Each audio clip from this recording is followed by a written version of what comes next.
અમારા ખોજા TV radio અને એરવેસના માન્ય શ્રોતાજનો, ફ્રાન્સ ખાતે પારિસમાં લિબેરાસિયોન નામનું જુર્નાલ તેની ઓફિસમાં ગોળી ચલાવનારના સમાચાર જે ગઈકાલના પ્રેસ રિવ્યૂની અંદર અપાઈ ચૂક્યા છે.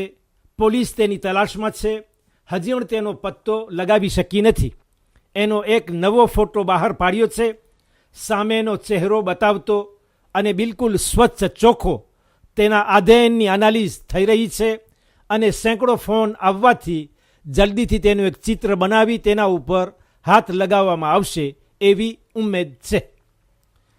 હજી પણ આપણે ફ્રાન્સની અંદર જ રહીએ અને ત્યાંના વડાપ્રધાન ઝાન માર્ક એરો સંસદ પરિષદ લોકસભાની અંદર ફ્રાન્સિસ કોલોમ્બ કે જે નિજેરિયામાં અપહરણ કરનારાઓ રાવિસરના હાથમાં છૂટીને નાસી ગયા હતા અને ફ્રાન્સ આવી પહોંચ્યા છે. પારિસની એક હોટલમાં રોકાયા છે. તેના વખાણ કરતાં કહ્યું હતું કે તેમની હિંમત એટલે કુરાજ, તેમની પ્રતિષ્ઠા દિનિતે અને તેમની આકાંક્ષા મરજી વોલોન્ટેને હું સલામ કરું છું. 11 મહિના બાદ તે વતન ભેગો થયો, પણ બની શકતું હતું કે તે પોતાની જિંદગીને ત્યાં જ નિજેરિયામાં બળવાખોરોની વચ્ચે પૂરી કરી આપતે. નિજેરિયાની સરકારનો પણ આભાર માન્યો હતો કે જે આ બાબતમાં મદદનશીન થઈ છે. આપણા પગ ફ્રાન્સની સરજમીન ઉપર ખોડ્યા છે.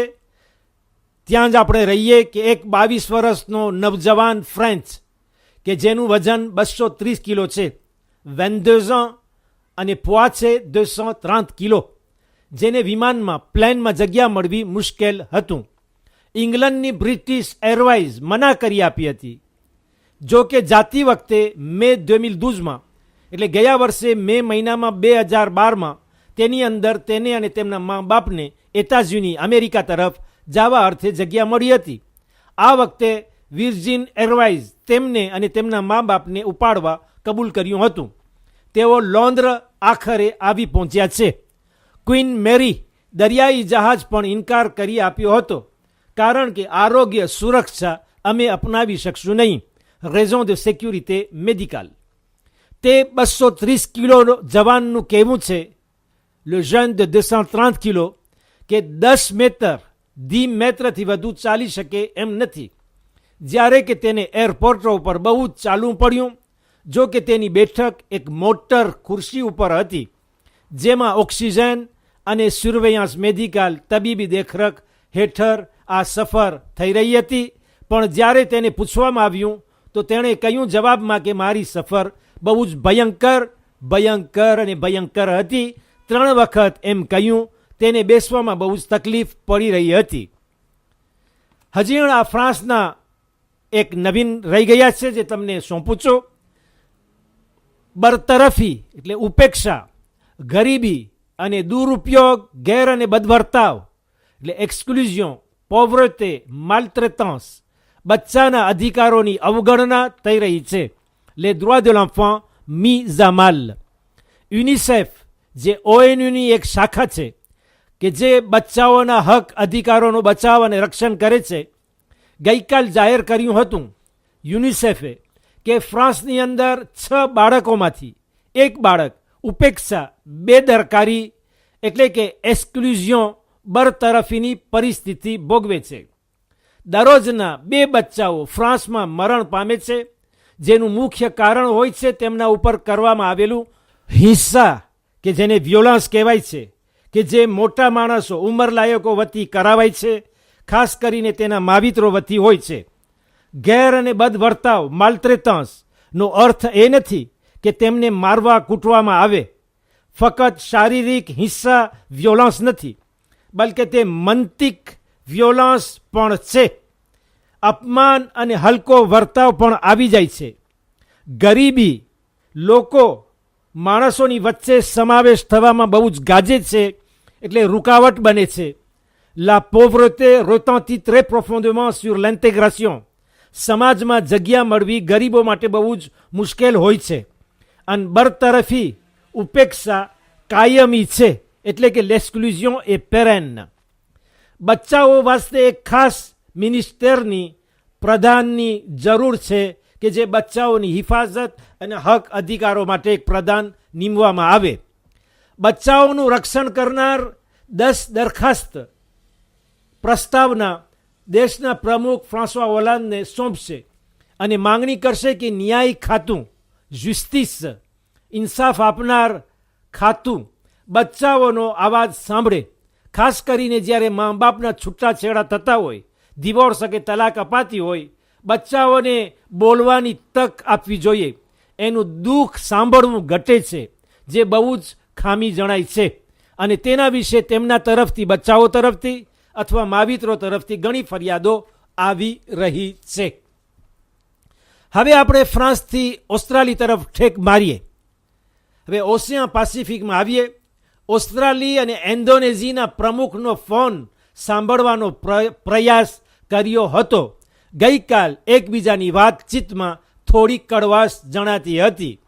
જો કે બંને દેશો મિત્રતાની સાંકળથી જકડાયેલા છે. બંને દેશો વચ્ચે સળગતી ઝીણી આગ જોવામાં આવી રહી હતી જ્યારથી અખબારોએ આ સમાચાર બહાર પાડ્યા છે કે ઓસ્ટ્રેલિયા પ્રયાસ કર્યો હોય તેવું ગુમાન છે કે ઇન્ડોનેશિયાના પ્રમુખનો ફોન ઉપરની વાત સાંભળતો રહેતો હતો.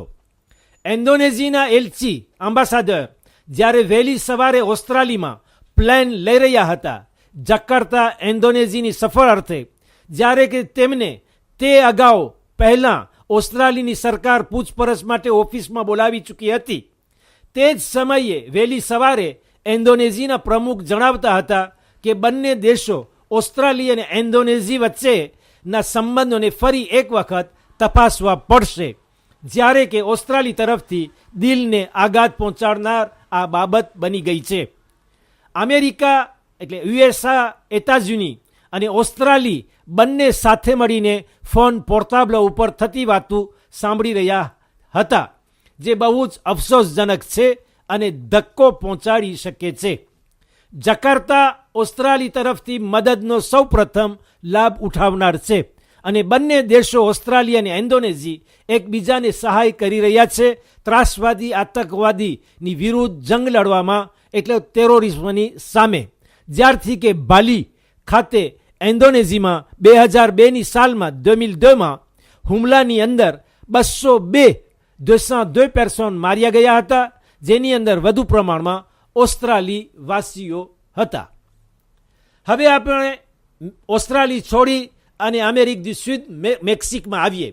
લગભગ 39 મૈયતો 39 કોર 10 દિવસોમાં મળી છે, જે ગુપ્ત કબરોની અંદર છુપાવવામાં આવી હતી. 2 કબરોની અંદર 8 માણસોના અવશેષો જાહેર થયા, જેમાંથી એક બાળક હતો. ગયા અઠવાડિયે એક જગ્યાએ 7 અને બીજી જગ્યાએ 6, એવી રીતે 8 કબરોમાંથી મૃતદેહો બહાર પડ્યા છે. ઘણી વખત ત્યાંની સરહદો ઉપર જીવલેણ લોહિયાર સંઘર્ષ, અથડામણો અને લડાઈ કે જે ગાંજો સારનાર વચ્ચે થતી હોય તેનું આ પરિણામ હોઈ શકે છે. હવે મેક્સિક છોડીને ફ્રાન્સની ઉપર આવેલું દેશ બેલ્જિક તરફ આપણે પ્રયાણ કરીએ. બેલ્જિકમાં એક રાફિનરી de પેટ્રોલ શુદ્ધ કરવાનું કારખાનું ટોટલ પેઢી નામ હતું. તેમાં એક જોરદાર ધમાકો થતાં 2 માણસોને મોત નીપજ્યું હતું. કારખાનું અત્યારે બંધ કરી દીધું છે અને વાતાવરણને ક્યાંય બિલકુલ આંચકો આવ્યો નથી. હવે આપણે બેલ્જિકથી આફ્રિક તરફ ઉતરીએ અને સોમાલી દેશની જમીન ઉપર પગ મૂકીએ. ઇસ્લામિક કોમાન્ડો અલ શેબાબ તરફથી હુમલો થતાં સુરક્ષા દળોના મેમ્બરો તેમજ નાગરિકો, member de force de security civil 16 માણસો સહેજ થયે માર્યા ગયા છે. આ હુમલો પોલીસ ખાના ઉપર કરવામાં આવ્યો હતો. હવે આફ્રિકની બાજુમાં આવેલું ટાપુ મડગાસ્કાર, જે આપણા દેશની બાજુમાં પણ છે, આપણા પાડોશ દેશ મડગાસ્કારની સરજમીન ઉપર આવીએ કે જ્યાંથી એક 14 વર્ષની બચ્ચી જાતની મલગાશ મડગાસ્કારથી ગયા શનિવારના અહીંયા આવી રહી હતી કે જે મોરિસ તરફ તેની સફર હતી. બીમાર પડી જતાં સફર ચાલુ રાખી શકી નહીં અને અહીં રેવિન્યોનની હોસ્પિટલમાં તેને દાખલ કરવામાં આવી. સૌ પ્રથમ તો પોલીસ તરફથી બિલકુલ મના હતી કે તે કાગળિયા વિના દેશમાં દાખલ થઈ શકે નહીં. તેનો બાપ કે જે અહીં આ ટાપુ ઉપર વસે છે તેની કોશિશથી પ્રેફેક્ચ્યુર સરકારી પ્રતિનિધિ અને ટાપુ ઉપર ઉચ્ચ અધિકારીએ રજા આપી કે તેને રજા આપી આ મળા ગાંઠને તોડી નાખી. એટલે દેબ્લોકેલા સિચ્યુએશન જ્યારે આવા કેસીસ બને છે ત્યારે પરિસ્થિતિ પ્રમાણે પરવાનગી પણ મળતી જાય છે. બસ હું પણ તમારી પાસે પરવાનગી અને રજા માંગીશ કે આજનો રિવ્યુ ધ પ્રેસ અહીંયા ખતમ કરું છું. ઇન્શાલ્લાહ જિંદગી બાકી રહી તો કાલે ફરી આપણે મળશું. ત્યાં સુધી ખુદા હાફિઝ અને વાલેકુમ સલામ વરહમતુલ્લાહિ વબરકાતુહ.